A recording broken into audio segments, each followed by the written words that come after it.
Oi, Dri, tudo bem? Que bom que você tá por aqui, Dri. Tudo legal aí em Brasília? Oi, Lenica, ou Lênica, não sei, Damos. Obrigada por estar aqui com a gente. Vamos esperar o professor chamar-nos. Você está em Brasília, né, Dri? Ou está em Mato Grosso? Você disse, hoje estou aqui. Estou aqui onde? No Mato Grosso ou em Brasília? Que bom que você está por aqui com a gente, tá? Obrigada pela presença.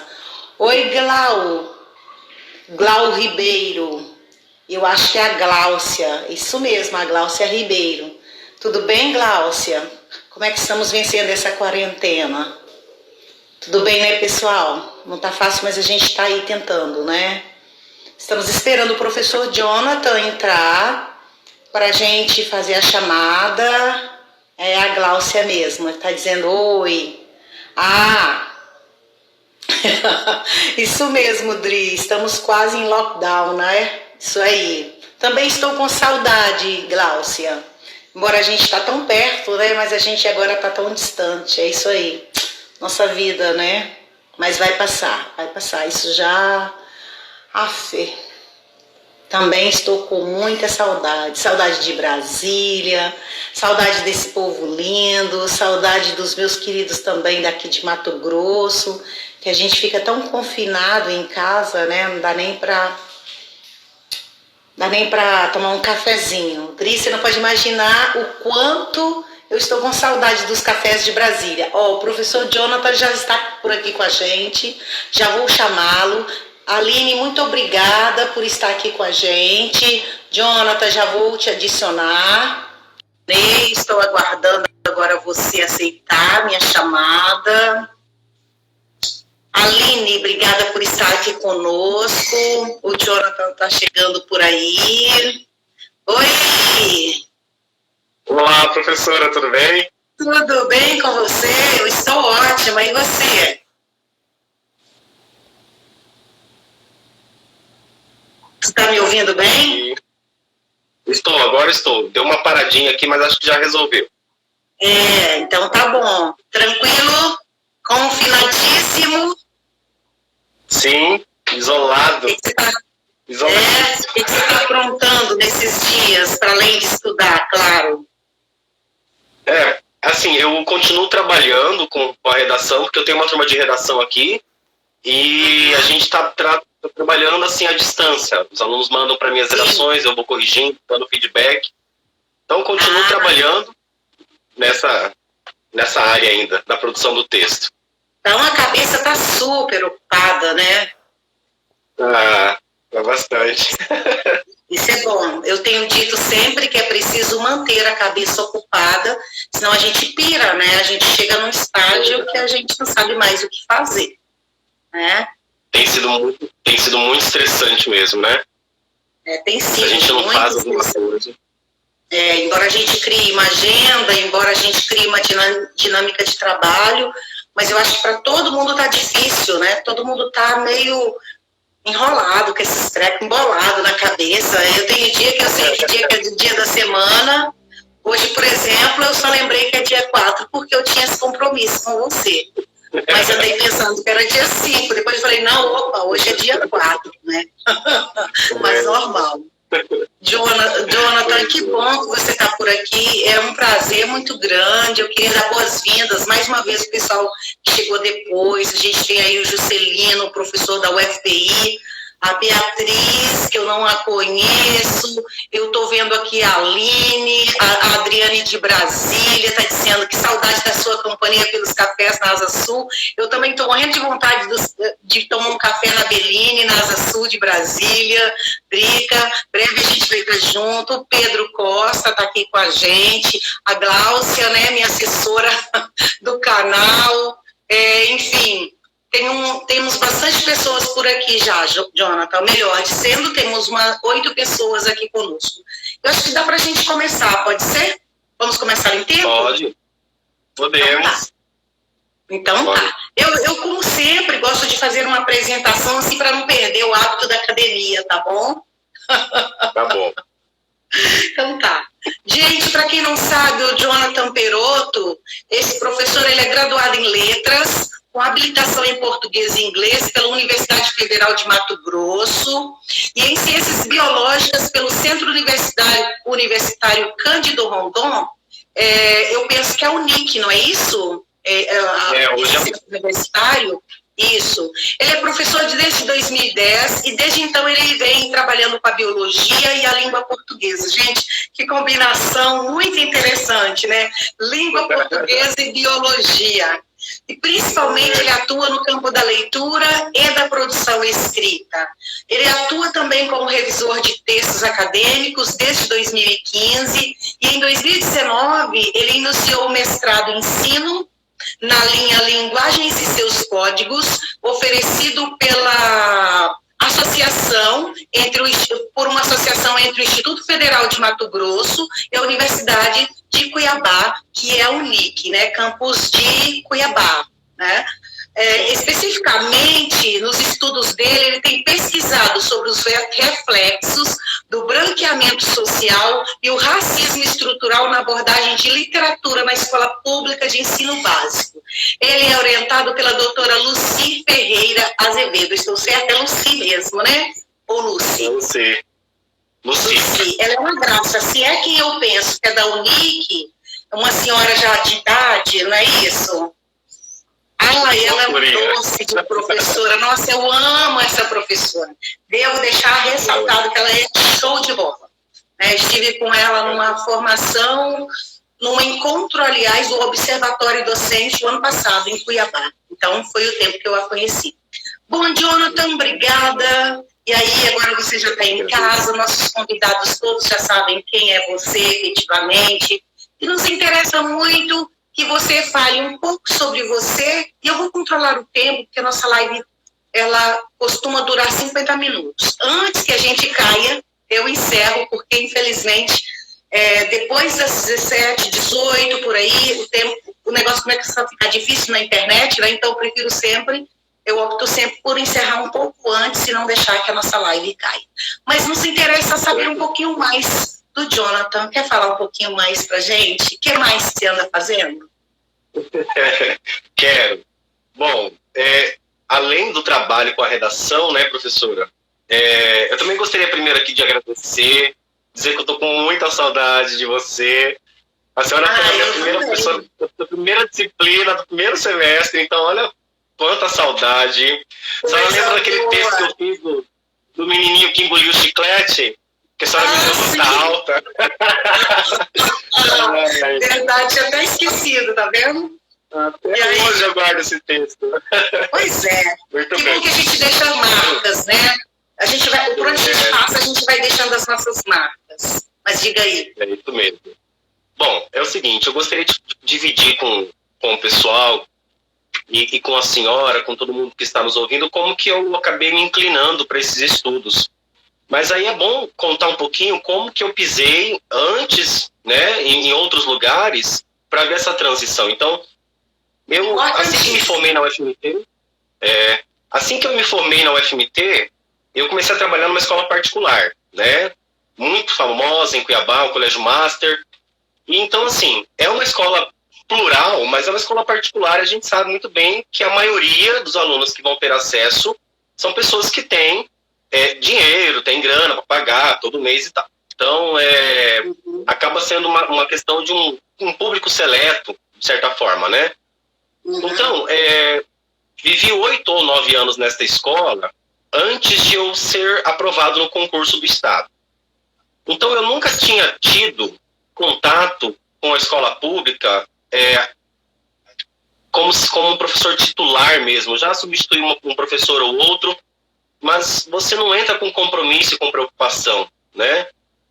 O que aconteceu? Eu tive um amigo nessa passagem de escola particular para privada, um amigo negro, psicólogo, estudante na época, e a gente conversava muito sobre negritude, sobre as questões raciais, e eu fiquei muito assustado com as coisas que ele me falava, porque eu nunca tinha, na minha cabeça, percebido. Eu estava igual aquele sujeito do Gilberto Freire, que acredita na democracia racial, que todo mundo é igual. Então, sim, eu achava assim, não, a gente tem que, na verdade, parar de discutir isso para não chamar atenção. Então, o meu modo de ver, ele assim, nunca discriminei ninguém, nunca agi de forma discriminatória, mas para mim era um problema que, já era bem naturalizado. Mas depois dessas conversas com esse meu amigo, que até hoje eu agradeço muito por ele ter abrido os meus olhos, né? Eu fui começando a perceber em todos os lugares em que nós fôssemos juntos, estivéssemos juntos ou conversávamos depois, eu ficava muito reflexivo. E foi quando ele começou a me induzir algumas leituras. A primeira delas foi a de Djamila Ribeiro, né, com Lugar de Fala. Lugar de Fala, excelente obra. Exato. E aí foi quando Djamila me desmontou, né, inteiro, porque é diferente quando a gente escuta alguém falar e quando um livro fala conosco. Então, tanto a ajuda do meu amigo quanto da Djamila foram ali os pontapés iniciais para que eu pudesse ter um véu rasgado que estava sobre os meus olhos, né?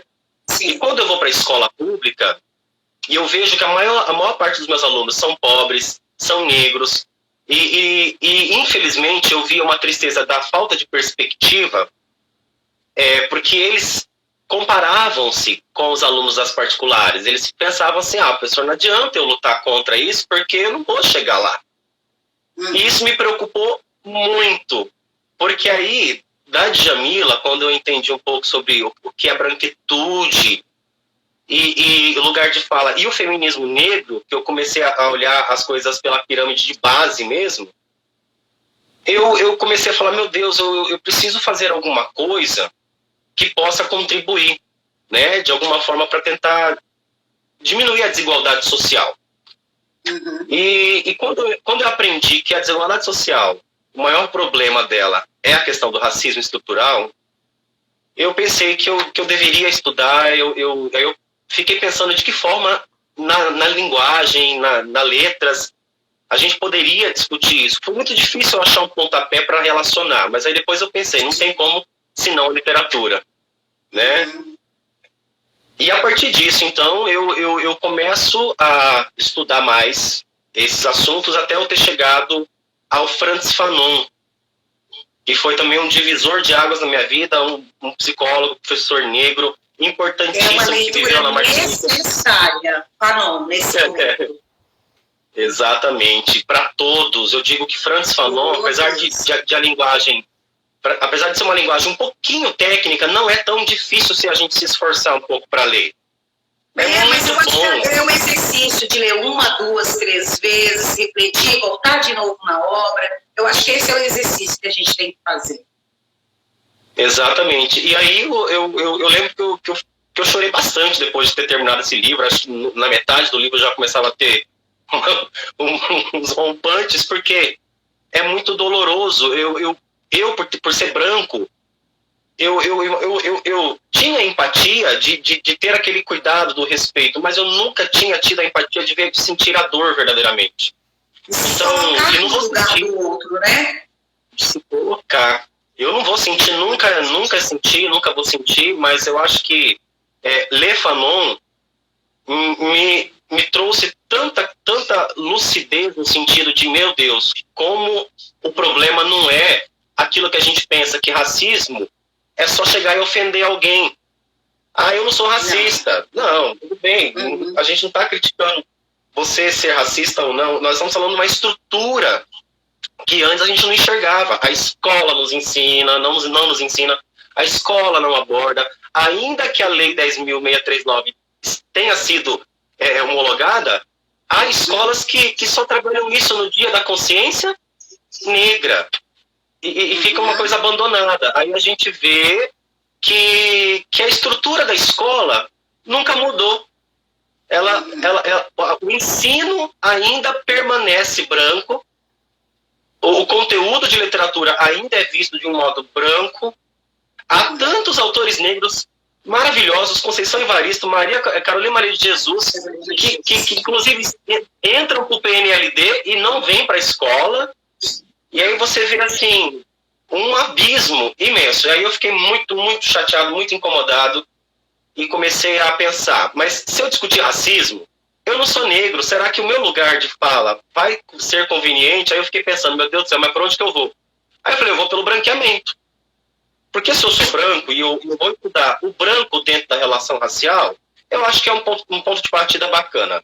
E dá para eu entrar, criticar esse lugar, tentar articular uma ideia de que nós estamos passando por um problema complicado de legitimação, e aí eu decidi entrar, né, com esse projeto de branqueamento. E até porque também eu sou daquela gurizada que veio na época das imigrações. Os meus antepassados foram aqueles brancos que vieram com a política de cotas para as terras que eles tinham que construir aqui. Então, o branqueamento social justamente é aquele processo de o que eu vou fazer com a mão de obra ex-escravizada e agora o que eu faço com esses imigrantes que vêm para cá. Aí vem aquela ideia da miscigenação, né? Toda, da positividade de se miscigenar para se embranquecer ao longo do processo. Eu acho que foi mais ou menos por aí que eu comecei a entrar na discussão sobre racismo e dizer que racismo, o branco é quem cria isso, né? E é engraçado que ele cria a teoria de raças, mas ele não se considera uma raça. Ele é o que o Fanon vai falar quando ele quer estudar o francês. Ele se pergunta, o que é o francês? Bom, o francês é universal. E o que é universal? Ser branco. Então aí vem essa discussão toda de como a ideia do branco universal, ele não se considera raça, ele se considera normal, completamente padrão, né? E ele não se pensa, ele não se investiga, ele não se coloca dentro de um lugar de privilégio, que é a branquitude, que é o que a gente vai falar hoje. Uhum. Mas é muito importante você fazer esse depoimento. Eu achei muito pertinente, porque ainda há no imaginário coletivo a ideia que se o sujeito é branco, ele não pode falar de racismo, de preconceito, dessas questões relativas à questão de raça. Por outro lado, também, é interessante que um branco fale de branquitude nos termos de Djamila Ribeiro, porque tem o seu lugar de fala. Não significa o lugar de fala que, sendo eu negra, também não possa falar de branquitude. Que a gente deixe isso aqui também bem claro, né? Não é a compreensão da obra da Djamila Ribeiro, o que é lugar de fala.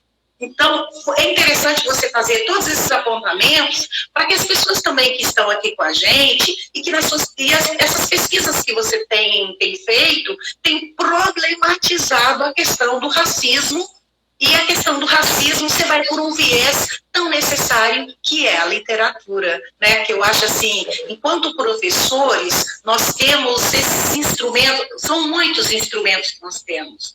Eu, no meu caso, a linguística, eu vou ali navegando pelas ondas da língua e, obviamente, pelas ondas da literatura, porque também amo a literatura e me constituo por ela.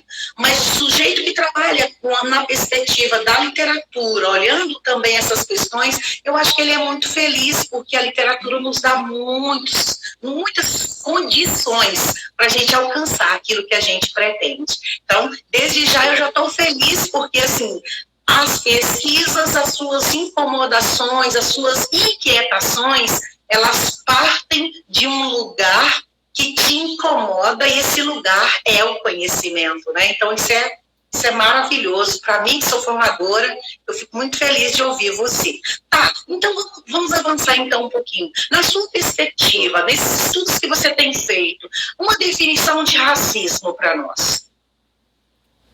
Bom, a definição de racismo é uma estrutura que está insistentemente sendo trabalhada por vários rumos, como política, como ideologia, cultura, economia e também, por que não, na área do próprio direito, né, da questão legal. Então, onde nós observamos, porque assim, raça, quem criou o conceito de raça lá pelo início do século XX, mais ou menos do final do XIX, é uma pseudociência, né? Eu enfatizo isso, que era uma pseudociência, porque ela tentou, por meio do evolucionismo, do determinismo, justificar que fenótipo vai dar continuidade para as próximas gerações de moral, de intelecto e de estética. Olha, grande besteira, né?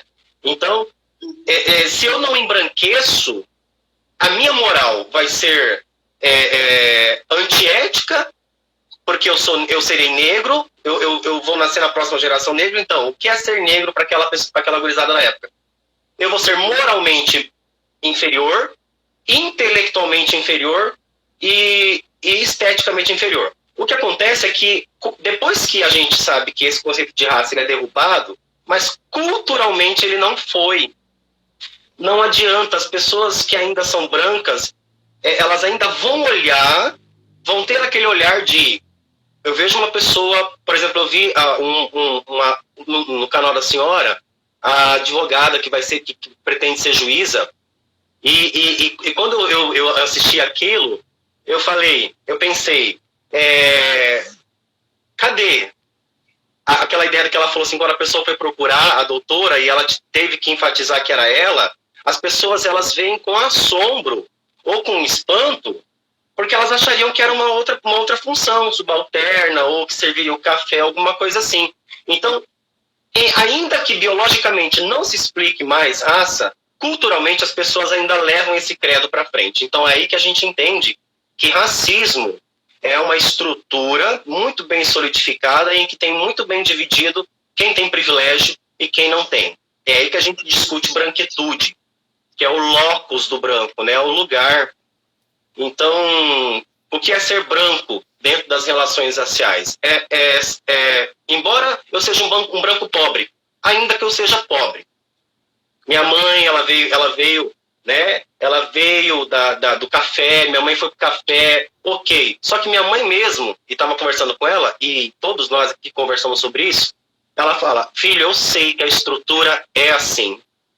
Eu entendo que eu, por ser branca, tenho o privilégio de entrar e sair sem ser vista ou ser vista como normal, entende? Ninguém vai ficar me olhando, mas aí quando a gente percebe que é racismo estrutural, está em todos os lugares em que a gente vê que é uma estrutura e o nosso pensamento, ele vai caminhando junto com essa ideia ideológica que vem, né, com essa questão do racismo. Mas o Silvio Almeida, ele também fala que nós temos 3 tipos de racismo, que é o racismo individual, que seria aquele que corresponde ao enfrentamento, sei lá, o estrutural, que é essa construção ideológica, e o institucional, que a gente está falando do nosso poder, né, que também muitas vezes age de necropolítica,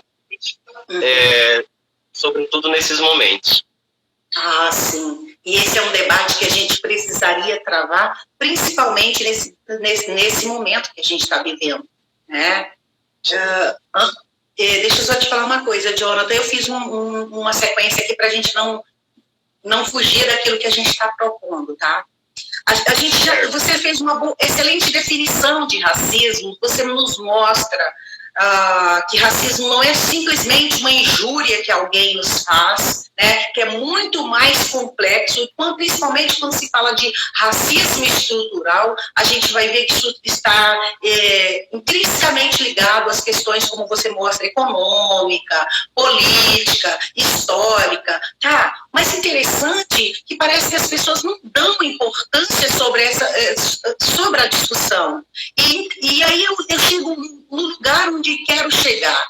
Parece que a escola, embora a gente tenha uma lei que nos leva a conhecer e a debater sobre a questão da história, a questão sobre a afrodescendência, parece-me, não sei se eu estou equivocada, mas pelo menos com todo mundo que eu conheço, em diversos estados, diversos espaços brasileiros, parece que a escola não quer atentar para isso. Você concorda com isso ou você acha que é diferente por aí?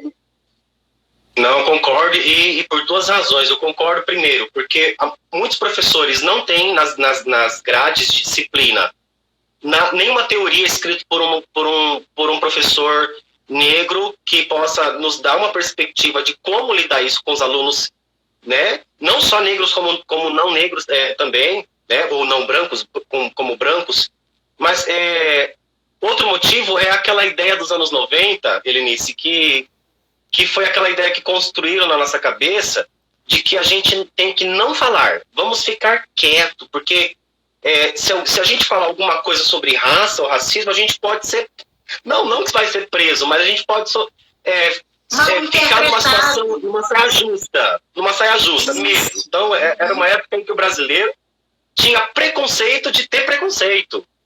E, portanto, ele não discutia essas coisas. Então, eu vejo que essas duas situações, elas fortalecem muito a escola nesse sentido de não discutir e de tratar só quando é dia 20 de novembro. E para mim fica ridículo, porque fica parecendo uma coisa alegórica. É uma coisa meio que não tem sustento. E a escola realmente está devendo muito, muito por duas razões. O professor não tem preparo, ou ele não quer ter esse preparo, porque ele já tem um trabalho imenso, então ele vai ter que desconstruir muito da sua rotina para construir esse conhecimento. Mas eu queria dizer aqui, não é difícil a gente estudar racismo, gente. É muito fácil, é muito tranquilo, é gostoso demais. Porque muitas vezes a gente pensa assim, poxa, eu sei que há áreas do conhecimento que são, assim, cientificamente densas, mas eu queria fazer um convite a todo mundo que puder estar aqui, que quiser estudar. É muito legal, é muito bom. É uma leitura prazerosa, na verdade. Não é dolorosa. Eu sei que muitas vezes é mais doloroso para uma pessoa que vai estar no processo de transição de se tornar negro, como diz a Neuza Santos Souza, no livro Tornar-se Negro. E nós brancos, nós temos que ter essa empatia de também pensar, poxa, eu também sou raça. Se vamos entrar nessa ideia de racismo, eu preciso me colocar como raça branca e entender que eu tenho um lugar de privilégio. E eu acho que a escola precisa ter discussões assim para que a gente desmantele isso. Porque, como disse uma psicóloga, que é uma das psicólogas brancas, né, eu uso mais autores negros na minha dissertação, mas tem a Lia Weiner-Skillman, que é lá de Santa Catarina, e ela vai dizer que estudar branquitude, ela vai fazer com que o branco consiga entender o seu lugar, e a partir desse processo ele vai contribuir para a luta antirracista. Que eu acho que se a gente não passa por um processo de leitura, a gente não consegue caminhar na estrutura brasileira. A gente não consegue enxergar o problema, né? Acho que a gente não consegue também problematizar. Como é que eu posso problematizar algo que eu não conheço? Né? Então, eu acho que a necessidade, acredito que a necessidade de conhecimento, principalmente a nós acadêmicos, cada vez mais se faz necessário. Né? Sim, é isso mesmo. E aí, foi quando eu comecei a ler e tentar. Aí foi a hora de dizer, porque eu fiz um pré-projeto, mas eu não tinha definido ainda como eu ia tratar muito bem. Só quando eu passei, aí eu decidi fazer uma pesquisação para averiguar se os meus alunos do terceiro ano do ensino médio. Eu peguei o terceiro ano por quê? Porque, em tese, esse aluno do terceiro hoje já passou por toda a construção da lei de 2003, ele deveria ter aprendido... Uma leitura básica de literatura. Deveria ter passado por isso, mas aí, vamos lá. Aí eu fui lá para ver se eles saberiam o que é branqueamento social e racismo estrutural. Então, eu fiz um questionário, escolhi alguns textos, fiz uma divisão entre dois panoramas, um histórico, século XIX e XX, no início, e mais contemporâneo. Lá do histórico eu peguei Monteiro Lobato, que tem um texto bem simbólico, que é Negrinha, um pouco de alguns trechos do Sítio do Pica-Pau Amarelo também, em que a Emília tem aquelas falas rompantes contra a tia Anastácia, né? E Machado de Assis. Então eu peguei historicamente esses amigos, Castro Alves também. E depois eu dividi lá para frente. Aí eu fui trazendo autores mais próximos da nossa contemporaneidade que fossem negros, como Wagner Amaro, como a Cristiane Sobral, a Luciene Carvalho e o CUT, o Luiz Silva. Então, trabalhando esses textos com os meus alunos, durante o questionário foi perceptível que eles não conheciam o autor negro. Nenhum. Mas um ou outro mencionou quem? Os canonizados, o Lima Barreto, Cruz e Souza, mas não saíam daí. Não saíam daí. Por quê? Estão no livro didático, né, Helenice? Então, de certa forma, eles vão ter ouvido falar disso. Mas os novos... referência a esses que eles conheceram pelo livro didático, ou por uma ou outra menção que o professor fez em sala de aula. Exatamente. E aí depois a gente foi construindo sobre o que é esse branqueamento, que aí entra na questão das imigrações europeias, e depois eu entrei com eles no conceito de branquitude. E foi tão legal, tão gostoso, que eles ficaram assim, meu Deus, eu não tinha percebido. Foi uma coisa tão bacana também, que de uma oficina para outra, tinha uma aluna negra, sentadinha no cantinho lá, quieta, com o cabelo preso, com o coque assim. Na outra oficina, essa menina veio... Parece que ela se libertou, ela veio assim com o cabelo todo lindo, maravilhoso, cheio de Sobral para ela? Você leu Sobral para ela? Li, a gente leu o tapete voador que a gente leu. Então, maravilhoso. Aquele texto deu um crescimento de identidade que eu fiquei muito feliz. Sim, excelente, Jonathan, a sua sacada de pesquisa, porque a gente, enquanto professor, a gente precisa fazer essas coisas, né? A partir dessas realidades. Eu acho que isso te deu um gás para a sua pesquisa, né? Te deixou bem aí nas suas pesquisas, né? Sem medo de errar. Sem medo de errar. E assim, a gente fica com medo de que, mas eu queria chegar a esse resultado, né? E é super inevitável. Em alguns casos a gente chega, em alguns não. Eu vi respostas... Adoro a pesquisa por causa disso. A gente faz um projeto, mas a pesquisa nos leva para diversos lugares. Exatamente. Mas e aí? Bom, aí eu estou agora analisando os dados, né, escrevendo a parte teórica, e aí que a qualificação também aí já, né? Mas já está tudo pronto, Você já está fazendo uma pré-qualificação aqui conosco, né? Essa questão de dizer o que você está fazendo, por que você está fazendo, com quais autores você trabalha, como foi sua escolha metodológica, teórica, e é a nossa qualificação. E aí, murchar as orelhas e ouvir, porque aí vem muita contribuição para a gente chegar no final, né? Literalmente. Sim. Mas que ótimo. Lindo esse trabalho que você está empreendendo. Mas eu quero voltar ainda nos processos educacionais que a gente foi lá Vamos lá. Entrou na pesquisa, enfim. Eu estou aqui contabilizando o nosso tempo, porque ele passa muito rápido. Nós já temos 31 minutos de conversa. Você acredita nisso? Se a gente percebe que a literatura negra, a discussão sobre racismo e preconceito está ausente no espaço escolar, porque aqui a gente está restringindo literalmente, é uma conversa de professores, acaba a gente restringindo nesse espaço mesmo. Se esse debate está ausente ou quase ausente sobre racismo e preconceito, então a negritude ou branquitude vai naturalizando cada vez mais. E isso é um grave problema. Concorda comigo? Isso é gravíssimo. E nesse momento, eu vejo alguns discursos, escuto, infelizmente, aquele discurso assim, Jonathan, mas o maior racista é o próprio negro. Aí eu fico assim, querendo arranhar minha cara inteira, eu falei assim, mas peraí, você sabe por que ele acaba... pelo seu entendimento, ele acaba sendo racista contra si mesmo? Não sei. Pois é, porque ele teve que se forjar. Ele teve que entrar dentro da humanidade branca, do universal. É igual o Fanon fala, ele define muito bem isso, que o caminho, o destino de um homem negro é ser branco. Então, se a gente não discute e não devolve as raízes, a cultura, a forma como a gente vai discutir, que é uma coisa que foi tirada do direito da escola, do aluno, daquele aluno negro e do aluno branco que tinha que aprender a verdade sobre a história contada, ele não vai ter. Então, ele sempre vai continuar vendo pelo panorama de quem criou o livro didático, de quem criou as teorias, de quem criou todo esse processo branco, e a branquitude fica aí nessa hegemonia, fica para sempre, e a gente não consegue desestruturar as colocações sociais. Hein? E naturalizar cada vez mais o racismo estrutural.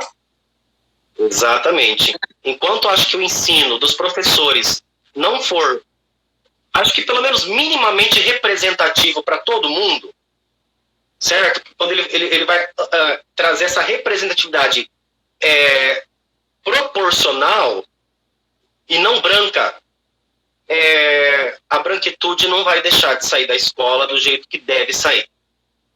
Uhum. Não é que deva sair, mas ela deve entender o seu lugar, né? Sim. Eu acho que a gente não vai conseguir, talvez seja... talvez não, eu entendo que seria muita bobagem da nossa parte, grosso modo falando, pensar que nós vamos desconstruir o racismo estrutural, o racismo em qualquer situação. O interessante hoje, nos termos de Angela Davis, aí com Lélia Gonzalez, principalmente as mulheres, as feministas negras, as quais tenho lido, Jamila Ribeiro, nós temos que pensar que a gente tem que buscar, e eu gosto disso, um cara chamado Thompson, um reposicionamento cultural, ideológico, histórico, no sentido de encaminhar sujeitos à reflexão. Eu repito, sim, a minha ideia é pensar o seguinte: nós não vamos conseguir quebrar o racismo, preconceito, termos como branquitude, negritude, nós não vamos conseguir. Mas eu penso que o nosso papel é buscar uma mudança social. E aí estou pensando com Norman Franklin, dessa necessidade de mudança social, porque eu sou uma linguista aplicada. E acredito que é possível, pela educação, debates onde encaminhem sujeitos à reflexão. Há sempre uma ideia que eu gosto muito em mim de, quando eu sei quem eu sou, eu tenho melhor possibilidade de compreender o meu lugar de fala. Quando eu sei quem eu sou, como negra que sou, eu não tenho que pedir licença para aceder aos espaços sociais. Eu gosto sempre de dizer isso. Esse espaço, ele é meu por direito, como é do branco, como é de qualquer pessoa. A gente só precisa lembrar que a gente precisa se conhecer e literalmente usufruir desses espaços por um processo que gosto muito de lembrar também às pessoas, que é um espaço construído por respeito, né? Eu acho que a gente provoca uma mudança social quando a gente encaminha sujeitos a refletir, não como a gente, mas a partir daquilo que a gente também propõe, né? Sim. Muito legal isso, prof, porque é justamente o que aconteceu comigo, do Jonathan, antes de entrar na discussão do racismo, porque é igual, eu estava ali na democracia, né? Minha cabeça era, não, todo mundo é igual e tem que ir por mérito, né? E o Jonathan, depois das leituras, quando ele conseguiu mesmo entender que o meu lugar de fala, de branco, tem que discutir as questões raciais, tendo em mente que eu estou no lugar de privilégio. E é justamente o que a Jamila fala. Não quer dizer que quem só vai discutir racismo tem que ser negro ou o branco fica de lado. Não, mas o branco vai discutir, mas tendo em mente o seu lugar muito bem fincado e de onde que você vai começar a refletir sobre esse seu lugar, discutindo com empatia sobre os lugares também que estão subalternizados. E é isso. É bem bacana. E eu tô adorando. Eu tô adorando. Eu acho que eu estou conseguindo ajudar muitas pessoas. Pode falar. Pode falar. Não, eu digo que... Eu fiquei super encantada quando alguém viu a sua foto do cartaz da live que eu fiz, branquitude e racismo estrutural. E aí a pessoa falou, mas Helenice, eu falei, então, mas a gente precisa discutir esse espaço sobre racismo e preconceito, racismo estrutural, branquitude, não pode ser só empreendido pelos negros. Eles precisam ser empreendidos por todos, na perspectiva de que essa construção nos reposicione socialmente. E aí depois a pessoa falou assim, então vamos lá. Então esse vamos lá é exatamente a ideia de que, tá, tudo bem, vou tentar compreender. Mas a minha preocupação, Jonathan, especialmente quando empreendo agora um trabalho sobre o racismo, o preconceito, aliás, na realidade eu estou caminhando sempre pela questão de raça, gênero, identidade, né? O meu canal, ele abre exatamente porque alguém me fez uma consideração recentemente e aí eu falei, tá na hora de falar sobre, porque eu me esquivei desse assunto durante 18 anos na academia. E agora, como projeto pessoal, eu recuperei isso no sentido de que há muito para se contribuir. Se sou uma linguista aplicada, eu tenho que cumprir o meu papel social. E é nesse papel social, nessa função de cumprir meu papel social, eu estou fazendo convite a pessoas a esses debates. E são esses debates que parecem ser tão rápidos, tão mínimos, que eu tenho certeza que está sendo uma semente jogada por aí, eu tenho certeza que ela vai germinar. É isso mesmo. Eu queria só acrescentar aqui, Helenice, uma fala também que eu li na dissertação da Lia Weiner-Skillman, que o racismo, ele não é um problema do negro, ele é um problema do branco. Porque foi o branco que criou, foi ele que organizou, então é ele que precisa discutir. Mas que nunca isso. Eu reitero essa fala que você falou, que agora você está discutindo, mas ele não pode cercear, igual você mesma disse, só as pessoas negras, as pessoas de cor preta. É preciso que o branco esteja também nesse caminho. Porque quando ele começar a entender... eu acho que as políticas públicas serão mais igualitárias, elas chegarão de uma forma mais respeitosa. Exatamente. E tem uma mocinha aqui que falou, Renata, ela pediu uma leitura básica para começar esse assunto. Então eu digo que lugar de fala. Eu acho que qualquer pessoa que vai estudar negritude e que assim, eu não sei como me portar, vai para o lugar de fala que a Djamila vai te dar dimensão sobre o que é racismo e muito mais ainda sobre o feminismo negro, que eu acho que é importante também na discussão racial, porque se não tocar no feminismo negro, a gente fica meio que 25% do assunto só, né? Então é isso, dê lugar de fala da Djamila Ribeiro, que você vai adorar.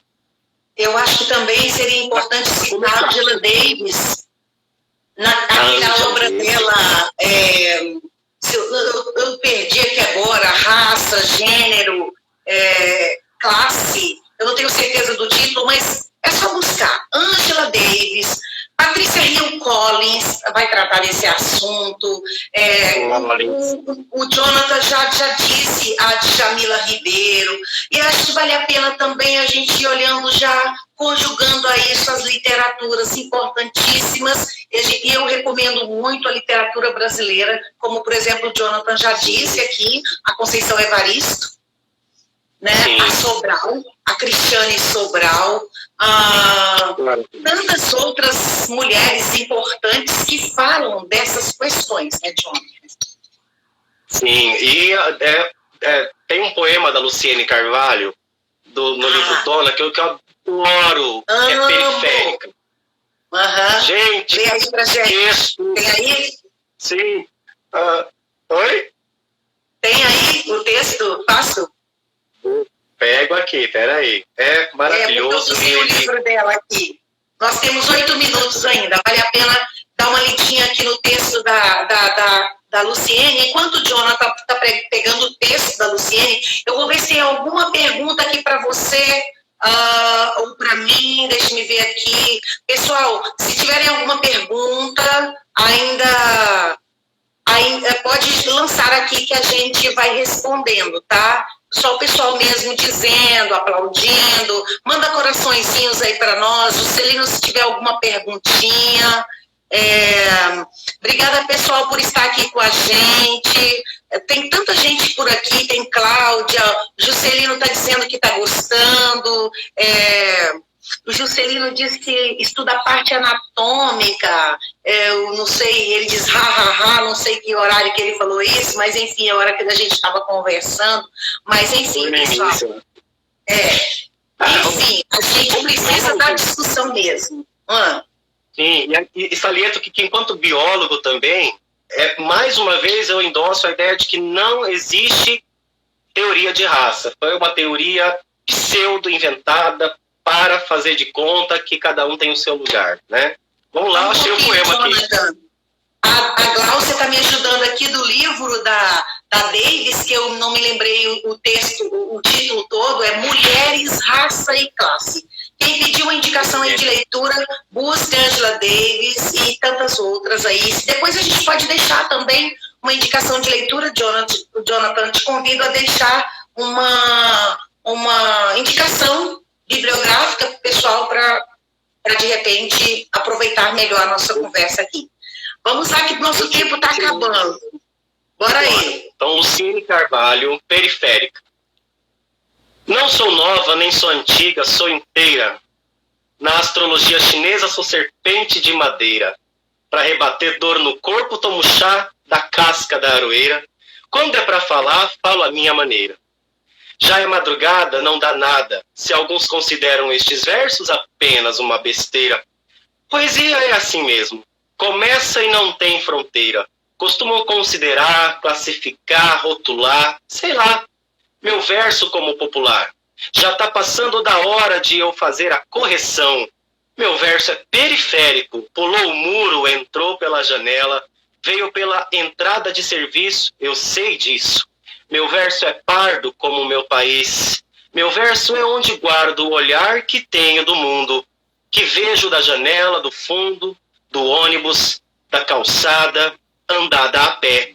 Meu verso tem pé na rua, sua sob o calorão, não tem ar-condicionado, não tem horário marcado. Meu verso é feito à mão. A mesma mão que faz a comida, faz a rima, faz a compra no mercado, como dinheiro contado. Quando passa o cartão, débito, por favor. Meu verso é meu maior amor, mas sabe o susto na conta que chega da água e da luz. Meu verso faz corre para pagar, se vende em livro, se vende em show. Meu verso não é só difusão literária, é carga horária, é conta bancária, trabalha por mim. Na periferia é assim. Tem que trabalhar para não cair para o crime. E o verso assume seu papel. Meu verso é meu fiel. Minha esperança, meu sonho. Meu sustento, meu alento. Meu tamanho. Sou poeta. No vazamento, na telha, precisando de conserto. Na batalha para comprar uns panos, a identidade periférica, no passar dos anos, desprende-se da vergonha, desfaz-se da cortacanha e se assina. Assassina a barreira social que me limita e grita para minha escrita. É bonita e é bonita. Bravo, bravo, bravo. Bravo, Luciene Carvalho, nossa poeta mato-grossense. Gente, eu amo esse livro, dona. Esse livro me encanta. Aliás, a escrita da Luciene me encanta toda. Mas essa obra, especificamente, dona, ela tem muito a ver comigo. Então, sou muito grata, Luciene. Bom, Jonathan, vamos terminar. Hora de a gente despedir, porque temos 3 minutos. Pessoas lindas, obrigada. Obrigada, Jonathan. Eu que agradeço a todo mundo que veio, que veio aí conversar um pouco sobre esse assunto. Espero que vocês vão em busca, tá, de mais leitura, que vai ser maravilhoso. Nós vamos aprender e poder dividir com as pessoas esse amor que nós temos que ter de verdade, tá? Uns pelos outros. Com certeza. E que fique ressaltado aqui na nossa live, que discutir sobre racismo estrutural, branquitude, não é só um dever nosso, mas de todos. O problema não é nosso. Esse é um problema sério e global para nós colocarmos em pauta. Obrigada mesmo, Jonathan. Gente, essa live vai ficar salva no meu story. Jonathan, se quiser depois também, pode salvar aí. Se você quiser rever, mandar para os amigos, pode mandar essa live. A gente agradece muito a todos que ficaram aqui conosco até o final, viu, Jonathan? Tá todo mundo aqui ainda. Beijos, beijos, beijos. Beijo para o Brasil inteiro que esteve conosco. Um abraço. Até, pessoal. Quando eu fosse novo, quando eu fosse novo, eu quero ir fazer ao vivo com você. Quero fazer junto com a senhora na sua salinha. Vai no meu canal, claro. Vai ser um prazer. Ou eu vou a Cuiabá, ou você vem aqui, tá bom? Beijo, Riquel. Beijo, Yara. Beijo a todos vocês. Alguém está dizendo aqui, quem dera todos entendessem esse propósito. Cláudia, que assim seja. Daniela Leite, um abraço. Está mandando um abraço aqui pra gente. Beijo e agora, de fato, eu preciso encerrar. Aquele abraço, pessoal. Cuidem-se.